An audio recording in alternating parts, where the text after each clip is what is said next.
Hi, I'm Christina Steele, the Associate Director of Adult Evangelization with Annie, our Hey. MC for the Parish Revival. And we're just here for our Parish Revival recap to Yep. talk about what went well, what didn't, and Yes. some of the God moments that came out of it. Got some friends here that we were able to kind of reach out to with some of their thoughts that we wanted to share as well. And we hope this brings back up some good thoughts. But Yeah. we were actually just catching up because we haven't really talked to each other. We were seeing each other all the time. Yeah. And so it's been 2 weeks now, Yeah, which for is hard to sure. believe. I kind of went back in my own little house cave. Yeah. And I'm not getting up as early as I was. Yeah. I'm sleeping very late. I don't know what's going on 7 there. is not late, but yeah. What about you? How are you sleeping? Are you still going like full steam ahead? Well, it's hard to settle down after you've been running so much. Mhm. So it took some time to just kind of dial down. I slept really well the first few nights, but then I have RCA is You got to ramping keep up. going. Yeah, so I have other Yeah. stuff, You but don't definitely have the not at the choice. same pace that it was for the revival. So yeah. Yeah, I feel like you're just always at that locomotive pace. But I want to talk about how precious and sweet it was that both you and I had this. It was like the day after the revival, I shot Christina a text and I'm like, "How are you?" And she ended up calling me and I was feeling like a little emotional Yeah. that day, but I also couldn't put my finger on exactly what else I was feeling. I felt like I missed people. Like I was missing the people, and it felt like you were kind of also like in this like heartfelt moment too, Yeah. right? I It was was. special. I was doing my morning prayers and I just started crying for like Yeah. 30 minutes and I couldn't even figure out why I was crying. I know. Right. But it was just like this emotional purge, I think, of stress and excitement and almost sad it was over. Sure. It really, for me, was a special time. I don't know. I told Tim the next day I was thanking him. I said, I felt like it was a glimpse of what heaven's like, Oh of this my. like worshiping with Oh. people and just stepping out of your life and just being Mm. together. It was just a Mm. really, for me, it was a beautiful experience. Yeah, it was this letting go of extreme joy Yeah. and gratitude. For me, it was like the zenith of joy, like Yeah. the heightened joy that I've kind of ever felt. Yeah. Like there's no place else to go. Yeah, Is the way I exactly. felt. Yeah. So it's Yeah. kind of like, they always say you have those mountaintop after your retreat. That was Yeah. kind of like it is. And then you're kind of back, have to kind of come down from your high. So did you think that it went according to the vision that you had? Yeah. I think overall it went as I expected or had hoped. The biggest complaint that really tortures me is the sound, that it was hard for people to hear, which if you can't hear, then you're kind of missing out on the whole thing. You are. So the day after the revival, I called my boss and was like, this has to be fixed by next year. Mhm. And we are working on it. Right. So there's a survey, right? Like a sound survey that's going out. Yeah. And I think people are really grabbing onto that and taking the opportunity Yes. to give some feedback. Yes. So that's going to be something Yes. we'll take care of that. And the mics, yeah, that needs to be sorted out. And Lauren, our liturgy director, is wondering if some of the feedback might have been from the Hussey Brothers equipment. Oh, okay. So I don't know. So it's the Hussey brothers' fault. Okay.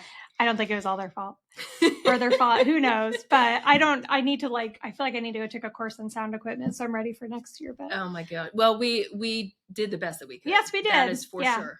How did you feel like it went? So I felt like an outsider, right? Yeah. I felt like I was kind of hovering above, and I seeing it unfold and seeing how like it went from moment to moment. I was impressed by that, how it really was put together so well. I found the prayer ministry the very last night. That was to me kind of what sealed the deal in the whole. I was very surprised at that. I was surprised how many people participated. I was pleasantly surprised because I thought everyone was going to leave. That was impactful. And there's even like a couple of incredible stories. Yeah, a woman named Pam who's at a newer parishioner had a healing of her shoulder. She had fallen at work a couple weeks earlier. Fallen like a couple weeks earlier. And she was on like heavy duty painkiller that Tuesday. Yeah. And then that like the following week, that following week Tuesday, I think it was like she had the prayer and then instantly the pain was gone. I spoke to her yesterday at church. Yeah. I introduced myself and she's standing by her testimony and she's saying that she doesn't have the same pain. That's so cool. Yeah, so I was disappointed. I wish more people, because to me the third night was the best night.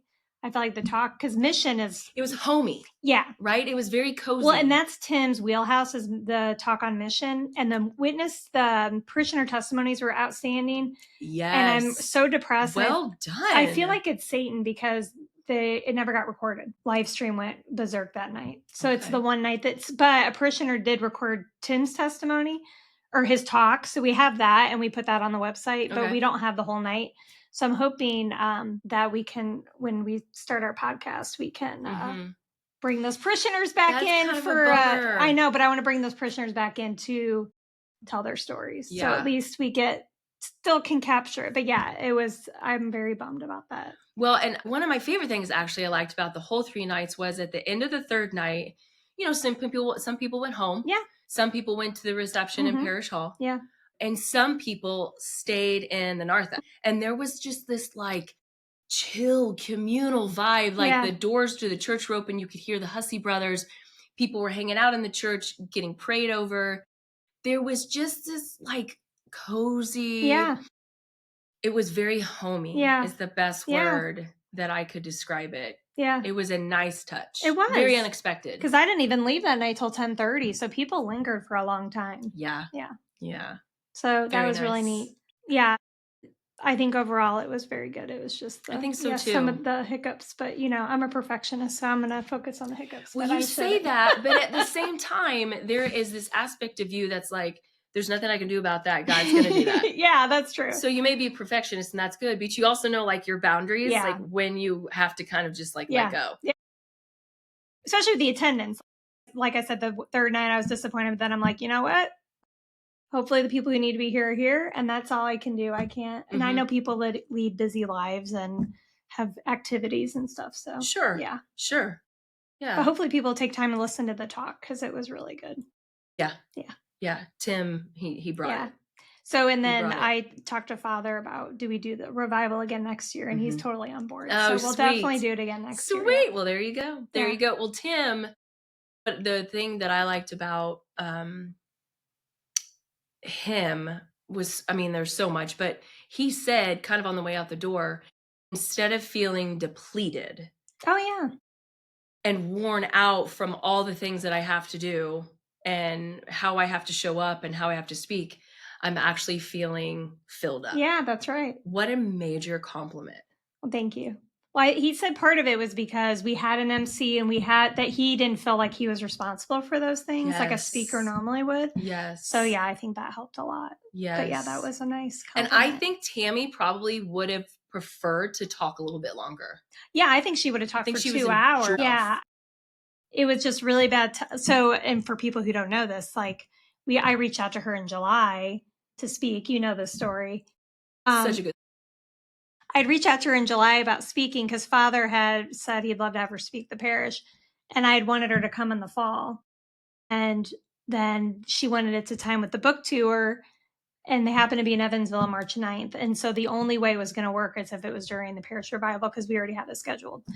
And yeah, they tried to do it on, they wanted to do it Sunday morning. And I said no, because that's not going to work. Her down. And they wanted to do it like 5 p.m. on Monday. I was like, no, that's not going to work. 30 minutes, will not budge.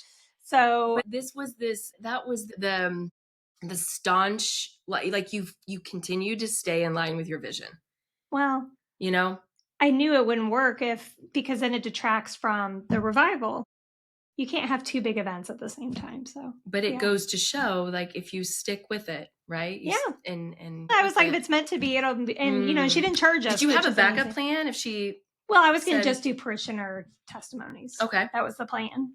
Okay, and then when she said she could come that Monday night, it seemed to kind of go well with the theme of healing and redemption and stuff. So it kind of tied in well. But yeah, it got a little. And then confessions were later than they were supposed to be, but that won't happen next year because we won't have a. But there was still I looked around. And, it's a huge crowd. Right? Yeah. I looked around and the confession lines were bulky. Yeah. People were standing in line. Yeah. They were there for that confession. Like everyone got to go but my husband. Really? Which I blamed him because he was, he was enjoying adoration. He didn't want to leave. Oh, okay. And then by the time he got in line, it was kind of wrapping up, but that's okay. Okay. Yeah. But you nailed it. You nailed it. Thank you. And Dr. Jordan Peterson bringing it strong with his Jesus Christ jacket. Yeah, exactly. That was funny. That was spectacular. Yeah, and the Hussey brothers are just amazing. Ooh, oh, those guys, man! I was saying goodbye to them and thank you, and I was getting choked up. And they're just like amazing human beings. They're so respectful of the art, yes, and where they are, and who they're with, who their audience is, what they're doing. They have a real understanding of what their role was. Yeah, and they were so good with timing and transitions. Like, yes. We never like practiced that at all, but you just look at them and they knew exactly what. And was sometimes coming. I would just look over at them and kind of, and it would be like we knew exactly what was going on. Like, and there were times that I would go up to them and say, "Hey, we got a minute here or two," and they'd be like, "Okay, we got it." And so they would just add in a little bit of music. What a great choice of musicians. It's a funny story how we landed on them because there aren't that many musicians that do that. My son had done Missionary Discipleship Institute at Marion a couple summers ago, and their full band played there. Okay. I was like, oh, these guys are pretty cool. And then this was probably 3 years ago. And then when I knew we were doing the revival, someone at the diocese recommended I reach out to Father Cole Daly, who did an event in Muncie similar to what we were trying to do, like a one-night thing. So I reached out to him, and he said they had the Hussey brothers. Okay. And then I asked our liturgy director, who she recommended, and she said the Hussey brothers. So I was like, okay, well, I'm going to reach out to the Hussey brothers. They knew Tim. Yeah, they had done an event with Tim before. And I feel like they knew Dan Neild. Yeah, maybe. I don't know about that. Dan said, I'm looking forward to seeing the Hussey brothers. I've seen them before. I know maybe at other church things, because they lived in Indianapolis for 5 years and did Arch Indy things. And they've spoken at in the summer. I think Sean and his wife spoke at Indy Catholic. Okay. So they kind of make the rounds. Yeah. So we had encounter, identity, mission. And from some of the feedback that I got from my friends, identity seemed to really be the night that people Interesting. Yeah. Okay. Yeah. I think they saw a lot of Tammy's story in their own, but also some of the things that she said, simple yet profound, really stuck with them. That's interesting. So I think identity was that's awesome. Was the hot button. Well, it's such an important topic because society has just swirled our identity into who you sleep with, what your skin color is, what your job is, your children and their successes. I mean, I think a lot of us have lost sight of who we are and whose we are. And so I think which is one of the reasons I picked this as one of the themes, is because I feel like we have to come back to who are we? We are sons and daughters of God. And that has to inform everything we do. And that, because like I said in the first night of my talk, I mean, the world's going to throw us around. Things are going to happen. When I used to do middle school youth ministry, I used to, I'd always say, ask the kids to introduce themselves, and they'd be like, I play volleyball and I'm an A student and I play basketball. And I'm like, okay, well, what happens when you break your leg? Or what happens when you get an F? Then your identity starts to kind of go into chaos, because that's how you define who you are. Yeah. And the importance of defining yourself as a son or daughter of God has to be foundational, because that never changes no matter what, no matter how big your sin, how good of a Catholic you are, that never changes. So it's such an important, especially in our society today, an important truth that people need to be rooted in. And I know some friends whose young kids, high school age kids, who've gotten hurt and they're out of volleyball season. Yeah, exactly. They're out of soccer season, whatever. And that is a very jarring thing for a young mind. But think about like when you get sick for a period of time. Exactly. And you can't do anything. Exactly. That is a moment for me personally, and I've experienced this, that those are times where you kind of get remolded. Exactly. Because you can't do all the things that you were doing. No. And we so much define ourselves by what we do. And I know, so 2 examples for me is, one, I was talking to someone the other day who was talking about, feeling like they're not doing enough to like evangelize. And I said, first of all, like, we don't earn God's love.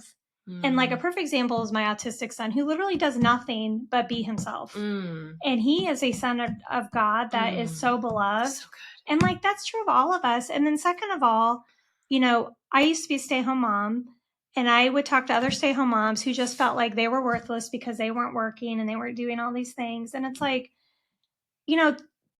the most important job you can have is raising your children, and like that, and even that doesn't define you. Like that's just what you're doing. This It is a phase gift of life, it's right? a true gift. And it's a phase of life. Like eventually you will get to do other things, but again, like how much you do does not define who you are. And I think people, especially women, I think sometimes who are stay moms feel like they have to do a million things to justify their existence. Like, no, you don't. You know, you don't have to. Yeah, prove your worth. Yes, exactly. Right. Emily Minor. I can't think of a more kind of, rooted person in Christ, but a busier mom than Emily. And she said something about how it was identity and how she has just been spending time listening to Christ speak to her and ask of her, come and watch me.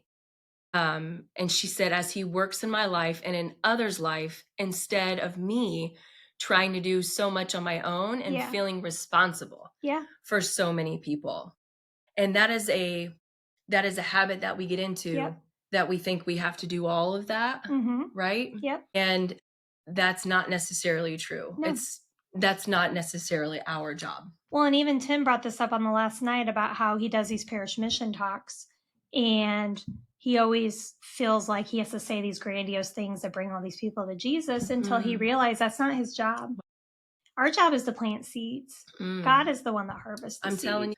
I'm telling you, and when I was prepping to be an MC, I didn't know what it meant, but I learned that it's so much more about the others, build the others up. Yeah. And I had a Holy Spirit moment where basically it was just bring me to them and I'll take them the rest of the way. Exactly. Keep it simple and I'll take it the rest of the way. And that is evangelization. Yeah, exactly. That is being a disciple. Yeah. We just do what we're asked and then he'll take it the rest of the way. Exactly. And thank God he does, because I don't know what I'm doing. Well, and you're so gifted to building people up. That is definitely a gift you have. There was a lot, seeing the beauty in other people. There's a lot going on in those 3 days and those 3 nights. It was exciting, and everybody came with their own gift. And it wasn't just the speakers. It wasn't just the people that were participating in it. But the people that were coming, they're on this major journey. Yeah. They're all going through this massive walk with God individually. And it is very powerful to realize that I'm not alone and I'm not the only one. They each have God's unique hand on them. Yeah, exactly right. Very cool. Yeah, it's really beautiful. Yeah, that he calls each of us by name, not as Annie, not just as this group of people, right? He knows Annie. Well, I know people are looking forward to kind of seeing more and kind of like maybe participating more a little bit in like what we do next year. And there's still a lot of people that are like still reeling. Really? From their, yeah. Because you probably talk to people more than I do. Sure. I couldn't help it. Like I wanted to know, like, what'd you think? What did you think? Yeah. And nobody complained. And they're talking to me. Like they can say whatever they want. But nobody said anything bad or, I wish the sound would have been better. I mean, everybody came away with something really unique and really special. Well, that's good. That's awesome. Can I share a couple? Yes, please do. So we obviously had Kate Shea as one of our parishioner speakers on her testimony. And one of her close friends, Tish Cronin, said that she loved how Kate Shea inspired us all to be evangelists in our normal everyday life in simple ways. She shared concrete ways that she builds up our community at large and our parish by making simple connections from the church pews to the gym and grocery store. And Tish was so funny the night that she was going to do her testimony, because she has such good energy. And she said that on the last day of the revival that she was supposed to give her witness, she had a full calendar.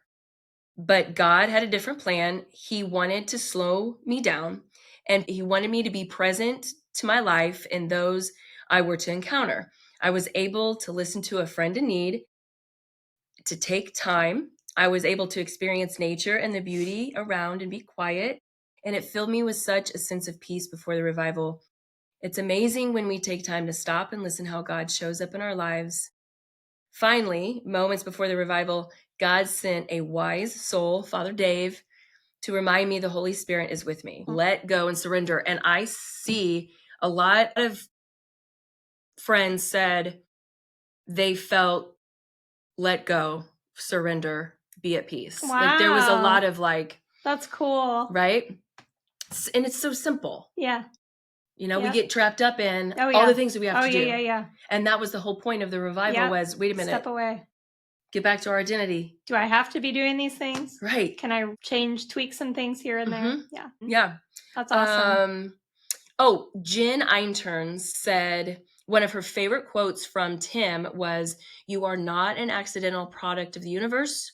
You are willed, wanted, and cherished." And she said that actually led her to write a prayer that she shared with her kiddos, asking God specifically to protect her from each of the 4 obstacles to our identity. And I don't remember what they were. That he talked about? Do you remember the 4 obstacles of our identity? I'd have to go back and look. Somebody knows the 4 obstacles. Or I mean, did he talk about them in his talk? Yeah. Well, we can go back and listen. They were so good. Well, I'll have to write. I want to go back in all the talks and kind of write some highlights and have them. Nice. Yeah, for my Go Forth website. But nice.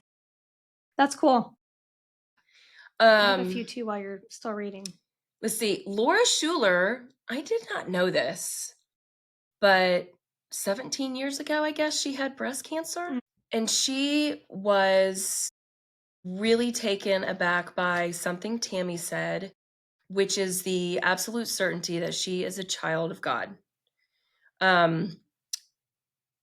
Laura also was really touched by Tammy's absolute trust in God when she thought she was going to die. Laura said, "When I had a similar time in my life, breast cancer, I felt like I was going between fighting to stay in the game or sobbing and pleading to stay in the game. But at least I clung to God instead of abandoned him." So I didn't know that about her. That's wild. She said her trust was quite moving. Her unwavering trust, and how she said it was a very lovely time. I mean, at one point, I think she said it was very quiet. Yeah. Amazing. Yeah. And Laura says, "I'm really trying to incorporate more of that word in my prayer." So. That's lovely. Mm-hmm. Who else do we have here? Lori Arnold. She was there, I know for sure, 2 nights with her 2 young girls. She said, "I loved Tim Glimkowski. He so enthusiastically reminded us who we are, not in the world's eyes, but God's." She said, "I don't think many of us consider that God willingly keeps us in existence every second of every day. We are on purpose." That is so good. Yeah. And she said, unfortunately, it can be too easy to think of God abstractly or ourselves in light of, quote, what we do instead of whose we are. And it was wonderful to be challenged to look at myself independent of accomplishments, expectations, or anything apart from my heavenly source. That's lovely. So there you go. That gave me goosebumps. That's a good one. And then Lindsay Harmon, her mom teaches 2nd grade religious education. She and her mom teach Cecilia's class. "I absolutely loved the reminder to surrender your mind to prayer for peace in times of uncertainty. Let God hold you and take away your anxiety. Be at peace." Again, right? Just be at peace. Starting to see a theme. Well, Laura Schuler wrote me that. So Laura Schuler was helping hand out things on Tuesday night after the revival. She said some woman she'd never seen before was so excited to grab a sticker, the "You Are Made for More" stickers, on the way out for a coworker that she oftentimes talks about faith with indirectly, and had decided that was her one to walk with. Nice. Yeah. Nice. So that was really neat that she took to heart the call to walk with one. Yeah. And then I'm pulling up Emily Miner, talked to a bunch of the young adults who went, and find out what they said. So did you enjoy emceeing while I pull this up? Yeah. So you'll do it again next year? I did enjoy it. I can't imagine anyone else doing it as well. Yeah. Now that I'm here. It was good for me to chisel away at my pride and my ego. I mean, it just was. Like, I'm an entertainer, and this was hard, not entertaining. Yeah. And so I had to continue to tell myself, just don't flub it up. Yeah. Right? Oh. Don't talk too much. But my husband would tell you that I probably over-prepared, but that's okay. Yeah. You did a great job. Yeah, thank you. Yeah, it was awesome. I wanted to bring you flowers, but when I thought of it, we were sitting in the pews and my husband was You like, don't bring me you should bring your flowers. flowers. And I was like, I That's thought about that, but I'm in the But pews. you're just too busy. But I didn't. I was going to bring you flowers, but I didn't. I'll do it next year. Next year. Okay. All right. I'll get them early. Okay, so Jonathan, one of our young adults, said. So, okay, young adult is what age again? It's 18 like to 39. Oh, which 18 seems to like quite a spread. Most of the young adults, I think, are in their 20s. Okay, so this is Jonathan. Jonathan, I think his last name's Lewis. Okay. I could be saying that wrong, so I apologize. Striking points to him that we are God's plan A for someone, which I loved how he said that. That was awesome. Plan A. Yeah. And then who is that one person God is calling us to reach out to and walk with? So he was thinking about conversations at work and incorporating Jesus into his everyday life, especially after hearing Dan's witness. And that's exactly what I was thinking. Like mentioning you went to mass over the weekend and stuff.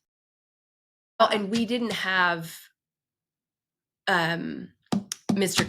Connect. No, so Daryl Connect had to be out of town. He would have he has an amazing testimony about that. It's such a good testimony. So we'll have to interview him for our podcast. Yeah, that's a great idea. Yeah, I was disappointed he couldn't do it. Dan did a great job, but he was our pitch hitter. But when you hear these, like what I do, these small things that I do at work, when you hear that, you're like, I got to step up my game. Yeah, or that I can do that. That's not hard. Yeah. Okay. Who's next? Shay, Kate's son. Okay.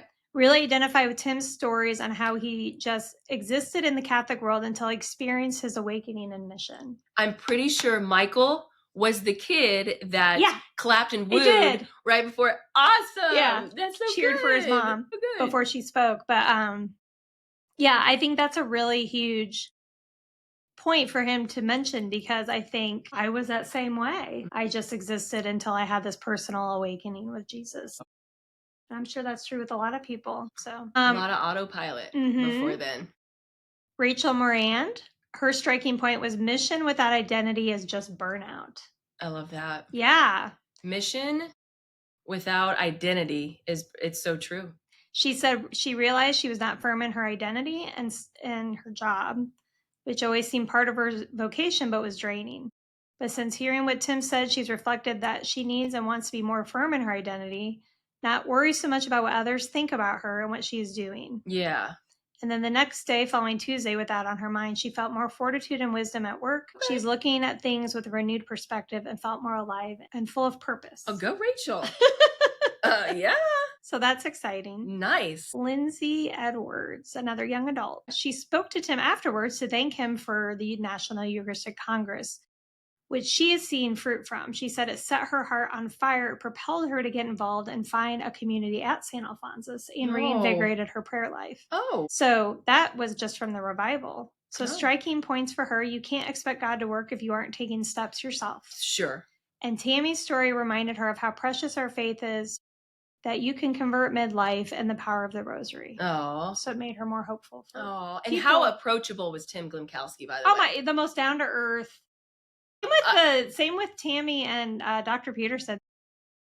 Totally humble, down to earth. Blew me away. Yeah, no ego at all. Yeah. He stood the third night. Tim stood in the back of the church for a long time talking to people. Probably till 10 talking to people. Yeah. So kind. Yeah, it was. Jennifer, striking point for her was Tammy talking about little things that led to her conversion. Helped her remember that you never know who you might inspire with the little things you do. True. And what you do outside of Mass and church matters. Never know who's watching. Yeah. And that your faith doesn't end with Mass. It's actually the beginning. Amen. Yeah. Let's see here. Yeah, you already talked about Emily. So this is kind of funny. This was all of their experiences with prayer teams. One said, not going to lie, it was kind of weird.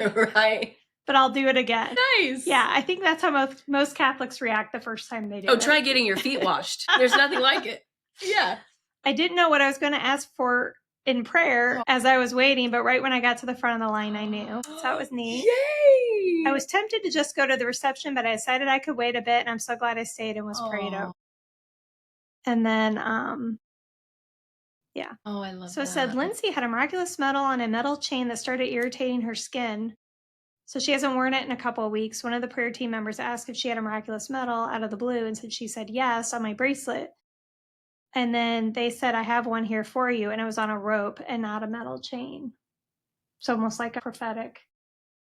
Like she knew it for some reason she wanted to give it to her. You just can't explain these moments. It's just really cool. So that was kind of some of the young adult feedback. It was it could have been Rachel talking about how mission without identity equals burnout, mission without purpose, without the reason why. Yeah. But Tim Glankowski said something that has stayed with me for sure, which is there is your ministry, like what you're involved in the church, and there are numerous opportunities for that in our church alone. I mean, it's always, if you have something that you enjoy doing, a hobby, you got a gift, there is an outlet over there. Yeah.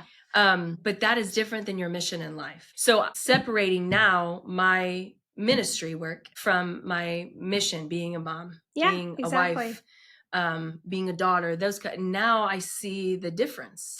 Yeah, I mean, you can almost say, well, you can almost take it a step deeper, is like Christy Powers described it this way once, and I found it really helpful, is you have your vocation, which for you would be marriage. But then your secondary vocation is like your job or whatever you do. Then you have your ministry outlet here. But your call, and this is why you have to root everything in your identity, is because your call to evangelize should kind of be threaded through all of that, right? Correct. So like in the pews are people here who have been evangelized. In the grocery store, in our homes, some of our children, some of our spouses haven't been evangelized. At work. So like that calls to evangelize just kind of filters through. And that's kind of the in the conversation, the definition of evangelization and being a disciple. I mean, I hope those 3 nights that there was enough conversation about that for people to understand that it is a lot more simple than having to know Bible verses and knowing scripture passages. And Kate Shea says it, it's simple. It's be kind, and I don't remember what the other thing it was, but like you said, going to the grocery store, and it is the prompting that tells you it's a smile, it's letting someone go first, it's giving that letting go, that giving up of that moment. Yeah. Asking someone if they're okay, if they seem upset. I teach a discipleship class here sometimes. I need to do it again. Kind of some of the big skills we talk about is, first of all, like, do you know what the gospel message even is? Because a lot of times I'll ask people, do you know what the gospel is? And they say no. Right. So do you know what the gospel is, and how, then what's your story? And so we map out our life story and those God moments in our lives that have impacted us. And then learning, like, what is your elevator pitch? If you're in an elevator for 30 seconds and someone has an opening, like, what are you going to share with them? What is your longer story? What are, those different opportunities you could share a little. And we were talking about this in RCA because we were talking about the woman at the well, and one of the candidates said, yeah, I probably need to do a better job evangelizing, because when she encounters Christ, she's out evangelizing. And we talked about how it's uncomfortable, but it can be as simple as like, like Dan said this, I went to mass last weekend, and that opens up someone asking, or just telling a story about, I had this encounter. I was in, at the park, and I just felt God's presence. I mean, just something like that can open up a conversation about faith, but also listening, really listening. Like, we don't listen enough. And one of the things, I did a Stephen ministry training years ago, and we spent a lot on listening. And one of the things they say is, if you're already thinking of your response while they're talking, you're not listening. So really getting in the habit of truly listening to people and reflecting back what they say. Because just for someone to just feel heard is so impactful. And I remember Deacon Lunsford said this at the Parish mission last year, that listening feels like love. Aww. So they're just simple ways like that you can really bring Christ to others. And that's just through who you are. And I haven't even mentioned Jesus. Right. And then when people maybe start asking you questions, you can talk about, I believe in Jesus, or I go to mass, or I'm Catholic, and, inviting people. And Yeah. How was your Lent going, by the way? Well, it was a little hard with the revival and being I mean, my mind was going a million miles a minute. So trying to stay focused on my prayer time and stuff. But I feel like now that things have calmed down, I'm back in my rhythm. I actually this weekend Deacon talked about, if you feel like your Lent hasn't been very fulfilling, like kick it up a notch. And I was like, what else could I give up? Because I do feel like I need to maybe kick it up a notch. But Okay. how's yours? I'd rather not say. I too feel like I haven't really gotten my speed. I always feel like Holy Week is where I shine. I'm just like, give it all I got. I know. I forget sometimes it's Lent, I'll be honest, but I didn't start Lent with like an objective of what I'm doing or trying to do. But I think leading up to the revival was such a truly powerful, impactful time. I almost feel like that this is that right now is like a coming down, like it's like the B-side. I'll be honest. I had the month of January and February. It was just a constant waking up super early, out of bed. Let's do this. What you got today, Jesus? I just felt like I was doing this all the time. And then it was over and it feels anticlimactic. Yeah. A little bit. I know what you mean. So I'm hoping that I get some steam. Yeah. I get some Lenten steam. You need your inspiration. I do. Yeah, I do. And so one of those things that Emily and I want to try to do now that the revival is over is create. Because one of the things we talk about is to remember who your identity is too. You have to have those opportunities for encountering Christ. So start incorporating more monthly adoration nights and maybe with music. So you still can get a taste of what the revival was. Maybe not exactly, but we're hoping to have some monthly opportunities for those encounters. And I think that opens up doors for people to, maybe get a little bit more comfortable with the idea of adoration. I mean, adoration truly is totally different than communion or confession, because you're just kind of, you're warm and cozy. Yeah. I see it as like a cozy meditation where you are safe. Yeah. Well, and I think I didn't start doing adoration until I was in my 30s. I had no idea what it was. And my parish had it once a week for an hour. And I was working and I was always it was like I would kind of like walk in, walk out, then maybe stay for 30 seconds, because I'm like, I don't know what the heck this is. Right. But that's how I learned about it. And I worked my way up and now I go once a week for an hour. But the nice thing about the communal adoration is because there's music and sometimes there's content. Yeah. You just have to be. Yeah. Or if you go to adoration in the chapel, you feel like you feel like you have to do something. You don't. You can just sit there and listen or rest. But I will say I have a friend who's a convert who asked me, can I just pray to Jesus at home? And I'm like, yeah, you can. I'm like, I can't explain it, but if I miss my adoration that week, I feel it. I can't even explain it, but I feel it. So I was like, it does. There's something about it that's kind of, I don't want to say addicting, but like, I like my one-on-one time with Jesus and I go at 6 a.m. Oh, because no one's there. Although someone was there the other day, which is great. But it's really nice. And when you're in adoration, maybe that massive Holy Spirit moment that maybe we're searching for, it won't happen there. Yeah, but it could happen tomorrow. Exactly. No, it's coming. Well, and for some people, it's a gradual thing. Because you've sat down with him. Yeah. You spent time with him. Yeah. And he's not going to answer us right away, but he knows. Okay, I got her. She's listening. Yeah, and sometimes sacraments are about transforming us into Christ, and spending time with Jesus in prayer is about transforming us from within. So every time you encounter Jesus, it's working and helping you grow in holiness. So yeah. And adoration is, he doesn't ask us to come to him and figure things out. No. Come to him and find all the answers. He says, come to me and rest. Yeah, exactly. So it's just one of those places where you can truly. And even if it's for 5 minutes, that's okay. So what? We're all at different phases of life. Yeah. But we're going to start, hopefully in the next 6 months, have a campaign of really educating people about adoration, the importance of committing time to it, because our hope is to have it open 24 hours. And you need 2 people dedicated to each hour. I feel like there are people in this parish that would show up like I do too. In the middle of the night. I just don't know if people go all the time, but we need people who say, I will be here for this hour every week. Right. And if you can't, you can find subs or whatever. But yeah. that's kind of the next step that we need to get to, and then hopefully to perpetual adoration. So insomnia could be a gift exactly to the ministry. I mean, we have the tabernacle open 24 hours a day right now, so it'd just be shifting over. My first order of business is to get signs, because I think a lot of people don't even know we have it or don't know where it is. Okay. Because even Tim was praying in front of the tabernacle. Oh, that was so sweet. But I think he would have gone in the adoration chapel had he known we had one. Yeah, maybe. So yeah, that's my next order of business is to get. You got it going on. You were just one thing after the next, girl. You're sweet. Oh my gosh. Anyway. All right. What else?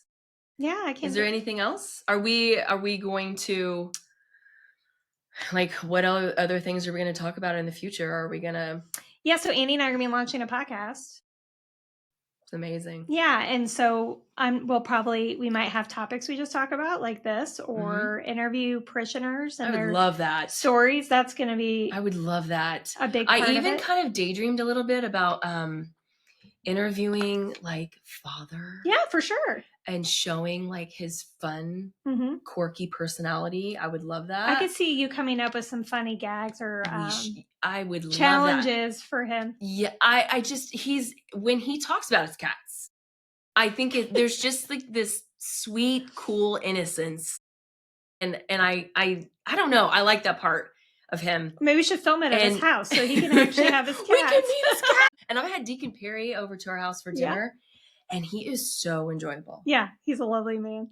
And maybe getting to know people in the office would be very warm to get to know people. Yeah. So we know who's behind the scenes. Yeah. Why do they? We could give a tour of the church and like what all this stuff is. That's a great idea. Because a lot of people don't know what this stuff is. No, I'm still learning. Sunday night at the revival, we had for adoration, there's like a stand in the chapel I don't remember what it's called. Father told me. And afterwards he goes, you don't need that stand. That's only if adoration's for 4 hours or longer. Well, now you know. I'm learning every day. Christina, yeah, don't forget. I don't remember what it's called though. I need to ask you. I want to see, I want a backstage tour of the dressing room and when they put on their vespers. Oh yeah, the vestments. Yeah. What is a vesper? Did I make that up? That's like night prayer or evening prayer. Yes! Vespers. Yeah. Yes! So you didn't make it up. Yes. We could interview an altar server. Yeah. See what it's like. There's behind the so scenes. much that yes. St. Alphonsus behind the scenes. No, I love that. That's a great idea. Yeah, that'll be fun. All right. Okay. Well, thank you. Yeah, thank you. So yeah, we're still coming up with our names for the podcast. So, okay. Yeah.